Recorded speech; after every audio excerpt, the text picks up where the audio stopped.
Welcome, everyone. We are live on this lovely, lovely day. It's a lovely Monday, believe me. Every muscle in my body hurts, but I'm all right. but I'm doing great, believe you me. This question was asked the other day. What is staying in the wish fulfilled mean? Is it emotion or is it knowing? The response is it is both things. It's not, you're not doing two separate things.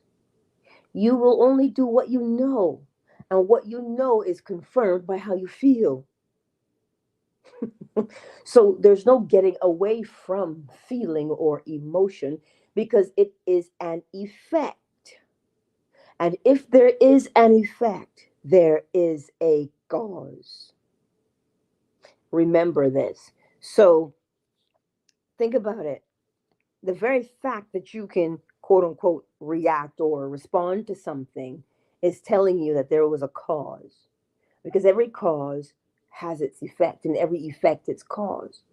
So staying in the wish fulfilled means you say, I'll use the example of people who don't know the law, right?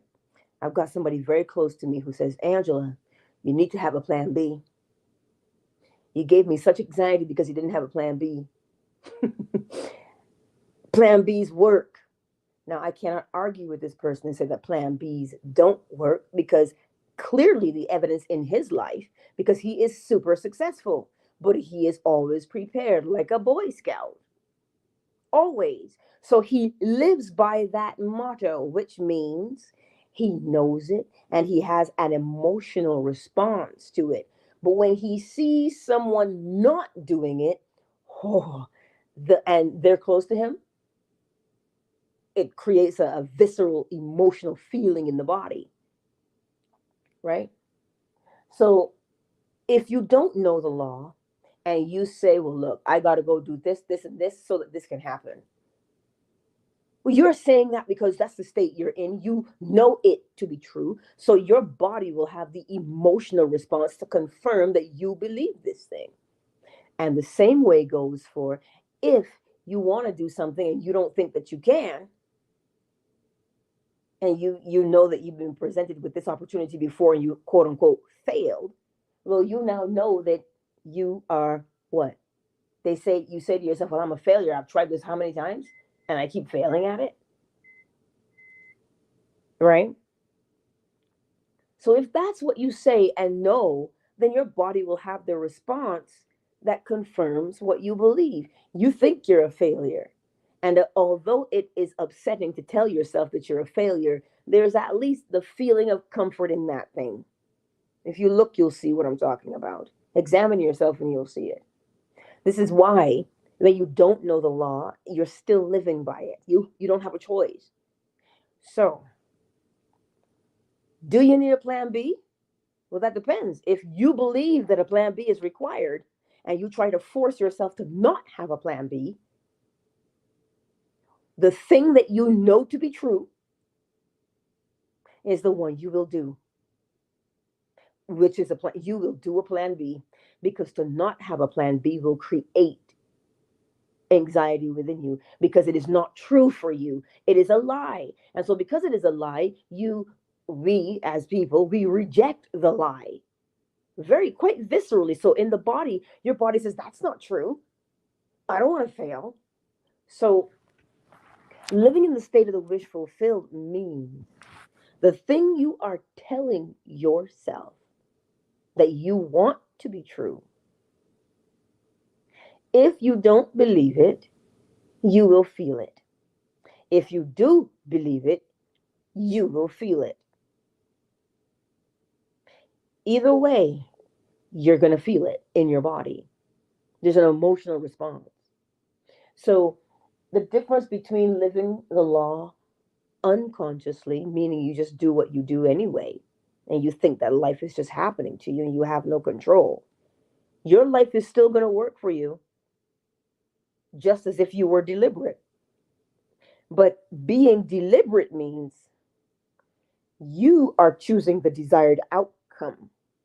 by living in the state of the wish fulfilled. The state of the wish fulfilled means, here is what I want to happen. Here is what I command to happen. Here is what I decree to happen. And when you give that command, you don't give it from an idle place. You are giving it from a place of knowing that the law works for you. You're doing that, you're commanding from a place where you know that the law works. You see it day in and day out. So that's why you do it. Right? And the state of the wish fulfilled, again, is you and I knowing what it is that we want to accomplish. And I know if I say to you, I know that you want to accomplish it, then you already have. Because you can't see it, you look at me and you think I'm crazy. But you have. The moment you accept what it is that you want, you set the ball rolling. You may not see that ball, but you have set it in motion. You see, we set things in motion on a daily basis. And the things that we set in motion are the things that we know and the things that we feel. Because you only feel what you know, whether it is quote unquote good or bad. So they're not separate things to know something or to feel it. Because to feel it is to know it. To know it is to feel it. It is one motion, not two things. One is the cause and one is the effect. To know is the cause. To feel is the effect. So you see, you will only do what you know to be true, whether it is a lie or not. So long as you believe it, it is true for you. This is the part that gets people. You are the one. If you believe that this thing is true, well then, that's your conviction. You know it with every fiber of your being, and that is how you will behave. So when you know the state of the wish fulfilled, you know, well then, you will feel the confirmation of what you know. It's an emotional response in your body, right? Even if, here's the part, but what if I doubt, Angela? What if I doubt? Do you know why you're doubting? Because you don't see it yet. You're using your eyes to tell you what's real and what's not. Let me clarify that, because I don't want you to think that I'm telling you there's a truck in front of you. Oh, pretend he's not there. I'm not saying that to you. I'm saying from the perspective of what is it that you want to experience in your life. If you sit down and you take a moment, people build a vision board. People do these little automated picture screens that you can upload pictures and images to, and it just scrolls through them randomly, in a controlled setting. And you keep seeing it, right? In front of your mind's eye, in that thing you're doing in your imagination. You're looking at it. It's real right there. It's real. How do you know it's real? Look at the person who has a phobia. All you have to mention is the cause of their phobia. They cannot see it. All you have to do is mention it. And they are going to have a response. All right? As if it were real. They don't see it, but because with such conviction, that phobia, a phobia is an irrational fear. It's an irrational fear. Some people are definitely afraid of water. Hmm? And a whole bunch of other things that I won't say because it's not a pleasant experience. But all they have to do is hear the cause of their phobia, and they begin to have an effect. Now, are they seeing it in front of their eyes? No, they're not. So if they're not seeing it in front of their eyes, where are they seeing it? They're seeing it in their mind's eye. And what are they doing in there? Imagining all of the ways to escape from it, thereby creating the panic. So, if it works in that fashion that you can, quote unquote, see but not see, they're seeing it in their mind's eye and they're reacting as if it was right in front of them and they could touch it. So, for you and I, you're doing the exact same thing because there's nothing, you can't do it any other way. So, in your mind's eye, whatever that thing is you want to experience it within your mind's eye first because that's the only thing you can do. There is no other way to experience things. You experience it mentally first, and depending on the strength or the intensity of that thing you experience in your mind's eye, it will determine how fast it shows up for you to interact with it in the physical. Period. So if you're having a doubt this morning, you're only having that doubt because you can't see it in the physical. But if you know that in order to see or to experience something in the physical, you must first experience it in the mental, well, then you will ease your doubts, you will ease your worries, and you will ease your fears. Oh, yes, you will. Because you know something now. You know that, wait a minute, I'm making this up as I go along. I am putting these pieces together as I go along. And you begin to relax. And this is why the affirmation that you would use when the doubt comes up and you remind yourself of who and what you are and how the law works, the affirmation you say when you want to put yourself back there, you already have it, like you've already picked it. So if you're worried about money or your career, I always use the one that Robert Millikan allegedly thought up. I have a lavish, steady, dependable income, consistent with integrity and mutual benefit. That is what I tell myself if I forget where I'm at and I worry, how are you going to do that? Is that possible? I'm like, wait a minute, what do you mean is it possible? I'm the one who makes it possible by giving it my attention and my thought and my feeling. That's what makes anything possible. That's what to believe is.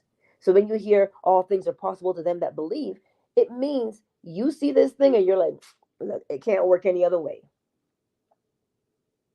So what's the point? I don't need to fret because it's not going to work in any other way but to be fulfilled. You don't know how it's going to be fulfilled, but you know that it is. So as long as you know that it is fulfilled, well, when you don't see it in your physical, remind yourself, I already started the ball rolling. So I'm just going to stay there because I know the evidence. If they can freak out over imaginary things, I can get excited over imaginary things because we're both going to end up with the same response, an interaction with the thing we are seeing in our mind's eye. So hold fast and know that the state of the wish fulfilled is not left up to, is it a knowing or is it a feeling? It is both of those things. You feel what you know what you feel. You see the interchangeability of those two things, the reversibility of those two things, cause and effect, and cause. So this morning, this beautiful morning, pay attention to what you are thinking, but most importantly, what are you feeling as you think it? You know, some people say, my son just said to me yesterday, he goes, Mom, I'm excited, but I'm a little scared at the same time.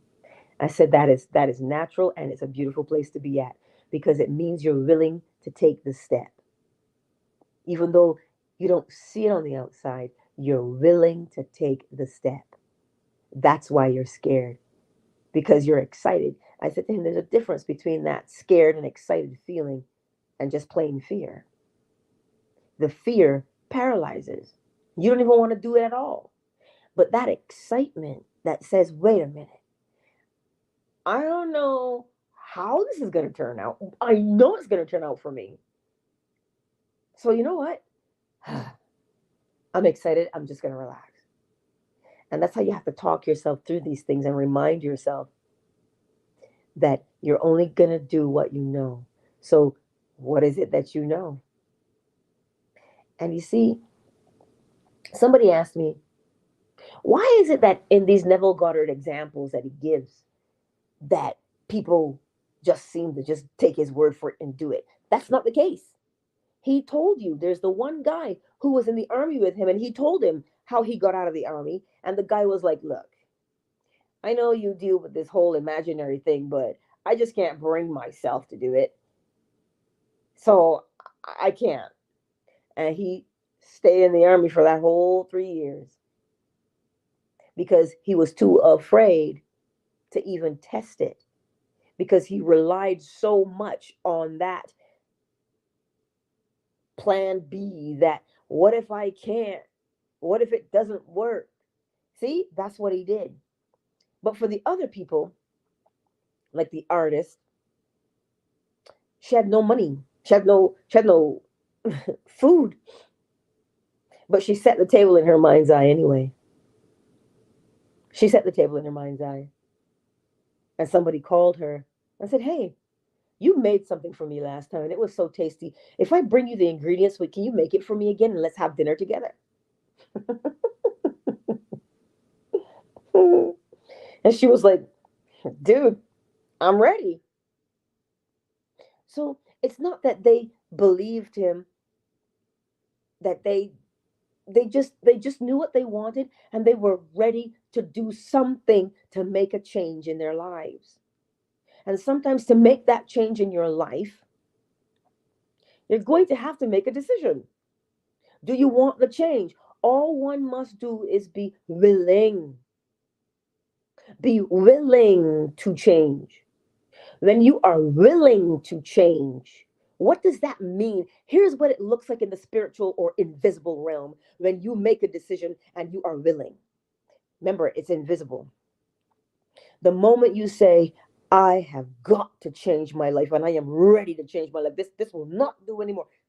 The minute you say that, you have turned your back on your problem and now you are looking at your solution, or you are looking for a solution. That's what you're doing in the invisible realm. When you say, I'm tired of being sick and tired, you have turned your back on the object of your, let me say it this way. When you say, I am tired, I'm sick and tired of being sick and tired, you have turned your face toward the object of your desire, which is to feel better. Well, I'm tired of this. Something's got to change. What's that movie? Something's got to give. Something has to give. The moment you say that to yourself, something has to give. There must be a change. You turn your face towards the possibility of change. And when you turn your face towards the possibility of change, as soon as you do it, an opportunity will present itself. And the first thing out of your mouth is, oh my God, that's a coincidence. No, it's not a coincidence. You made it happen. I want you to see what you're doing on a daily basis so that you stop thinking that knowing and feelings are somehow separate. They're one and the same. And you're always going to do what you know. Well, you can't do what you don't know. Huh? Can you? If I say to you, go fix that, and you're like, I'm not a mechanic, you're not going to do it.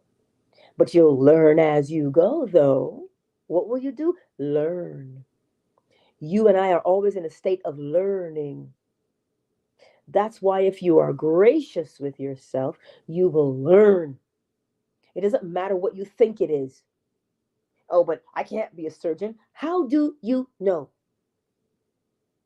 I can't be this. I can't be. How do you know? Do you have the evidence to show yourself that you can't be that? So then why would you say it? You're only speaking from a place of fear, a space of not knowing. That's where you're speaking from. So that's how you have to behave. But if you say, you know what? I might be able to do that. Let me see if I can figure that out. And then the moment you turn your face towards the object of your desire, which is to learn and grow, what do you possibly think will happen? You will learn and you will grow. That is all you have to do, is to be willing. Just be willing. I know sometimes that, gosh darn it, it is hella hard to be willing, especially when you cannot, quote unquote, see it in the physical sense. I know. Trust me, I know. I get it. So you don't lean on what you don't know, because that'll upset you. It'll leave you agitated, wanting to figure it out. So that the only option for you is to lean on what you know. And what do you know? You know, if I plant this seed, I will eat the fruit of what I planted, or the vegetable. Fruit just means the offspring of the seed planted. Not, you're not talking, it's like if when you say man, you're not talking about male, you're talking about man and woman. So when I say fruit, I'm talking about the offspring of the endeavor. So whatever seed you planted, it will bear fruit. That is what you know. You listen, you know that with every fiber of your being. So it doesn't just work for the garden. It works for the garden of your mind as well. So this day, as you go out into the world, whatever that thing is that plagues you, listen, Hopper, you stop that. Whatever that thing is that plagues you, and you know you want to change it,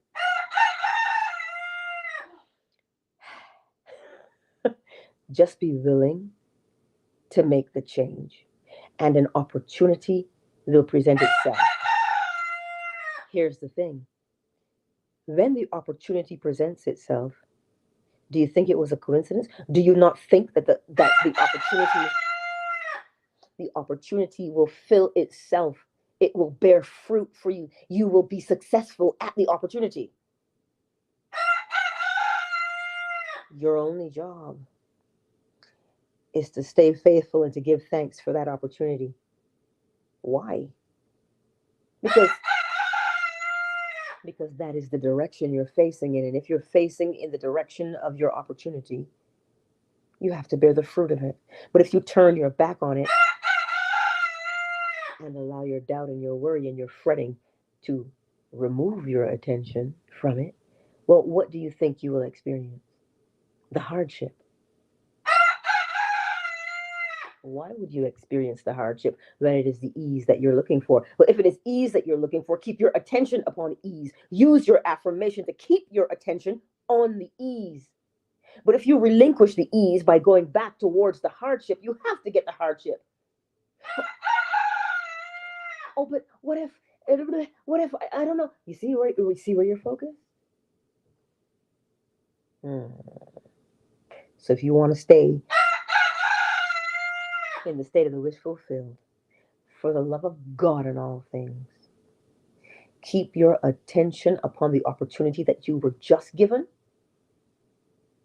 and allow yourself to be brave, because you know that you can do it. You know that you can. And you know that it is possible because you say it is. You're the one giving the possibility because you're looking at it. Whether it is good, bad, or indifferent, whatever you give your attention to is what you are making possible in your life. Oh, that was bars. Let me say it again. Whatever you give your attention to, you are creating the possibility of that in your life. That's what you're doing. Good, bad, or indifferent. You're creating the possibility of it. Well, or should I say you're choosing the possibility. That's what we do. We choose. We choose. We choose. We don't have to make life happen. We choose our life experiences by way of what we give our attention to. Let us take a brief moment, shall we, to welcome everyone to the space. Hey, Hilarion, I see you here on Twitter. I see you. YouTube and Facebook, Wisdom. Yes, little bit, you are here too in all of your glory. Miss Asanya and the others who have not made themselves known on YouTube and Facebook, I see you. Fan base who's in the house. Ursula is in the house. Fawn. Joaquim is here. King Thoy is here. Commander is here. Flo smiles. Oracle Treehouse. It is lovely to see you all here on this beautiful day. So remember, the thing you feel and the thing you know are one and the same because you're feeling what you know.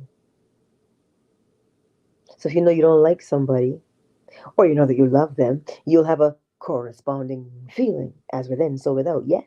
So the thing you know, the wish fulfilled, which is the thing you know you want to accomplish, you know that. But what do you know about it? Do you know that it's not going to happen? Or do you know that it is? I swear to God, he just went up a decibel. Anywho, as we hear the bull and bird song this morning, what is it that you know? Rest in what you know. I only know one thing, and that is law. I don't know nothing else. But what I do know is everything comes from law. So then I know everything. All I have to do is seek it. Seek and you shall find. The law makes all things possible. But I have to believe that when I use the law, it works. But then again, do I have to believe or do I need to know it? Oh, I need to know it, don't I? I need to know it. Just like that man who said he did a quantum leap, and that's how he got out of his wheelchair because he was paralyzed. He said he got into a quantum realm. He did a quantum leap, and I'm sitting here and I'm thinking, you mean he had to imagine? Because we're not leaping anywhere, but you put yourself into an altered state. You did move. You didn't move physically, but mentally you moved. So that's what he did. He did it mentally because how else is he going to do it? There's no doorway to, oh, look, new dimensional portal here. Push. There was no door. What he had to do, though, was do it mentally.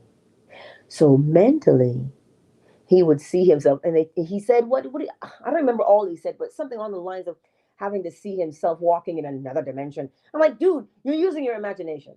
This is what you're doing. You're just in an altered state. So anyway, he did it. He saw himself in quote unquote his alternate dimension. You see what happens to you in that alternate dimension? Your brain, the more you go to that altered dimension in your mind, that altered state of consciousness, meaning the more you experience in imagination what you would experience in reality, your body begins to rewire itself because you keep doing the same thing. And your body says, well, we want to do this more efficiently. So, well, let me start rewiring. And it starts to rewire and rewire and rewire and rewire. And the more you rewire, obviously you're going to have to get up and walk out of your wheelchair. It is not a miracle. Miracle is a word that people use because they don't know the law. So it just looks like it happened out of nowhere. It didn't happen out of nowhere.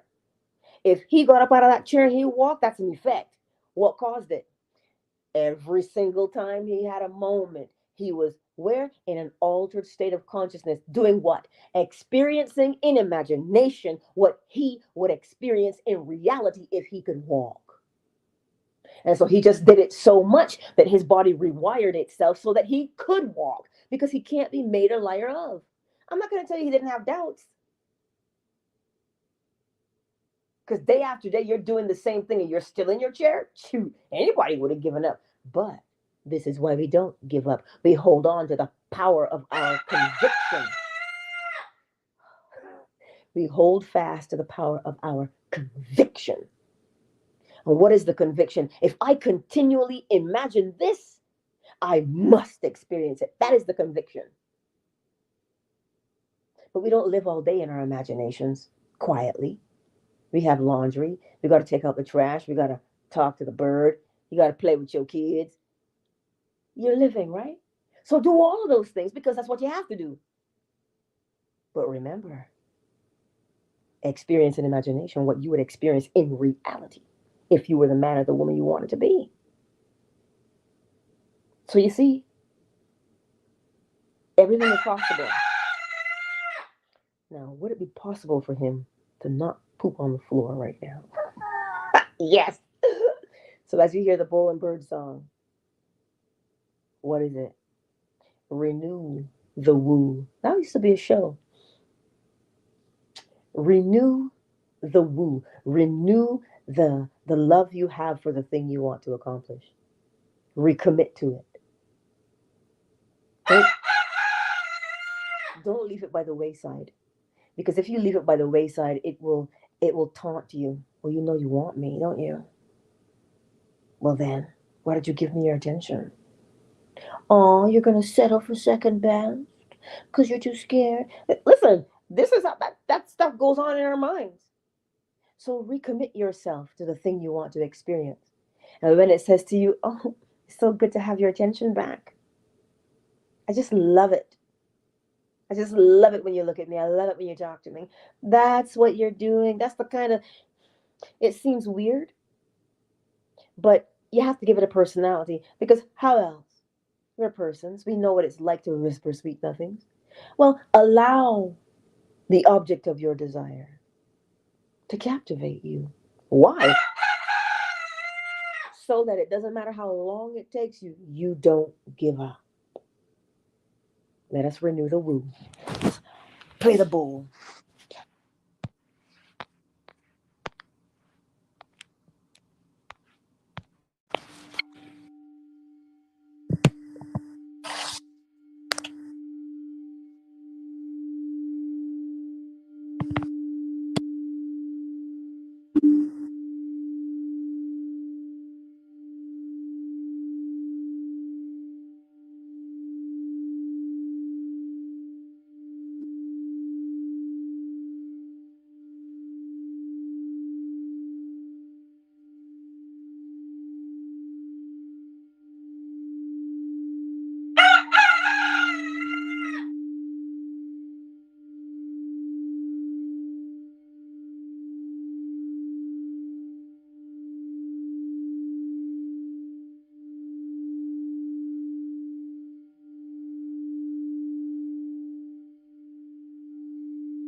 Countdown initiated. 5, 4, 3, 2. Thank you for being here. Hilarion, Asanya, Wisdom Almighty, Ursula, Joaquin, Fawn, King Thoy, Commander, Flo Smiles, Oracle Treehouse. Thank you all for being here on this lovely, lovely Monday. And you know I look forward to seeing you tonight. 10:45 p.m. if you're still awake. I have not chosen the lectures yet. I've been a little busy. But rest assured there will be one tonight. And I'll get it posted right away. So I love you all. I'm going to check up on y'all's later. Much love to each and every one of you.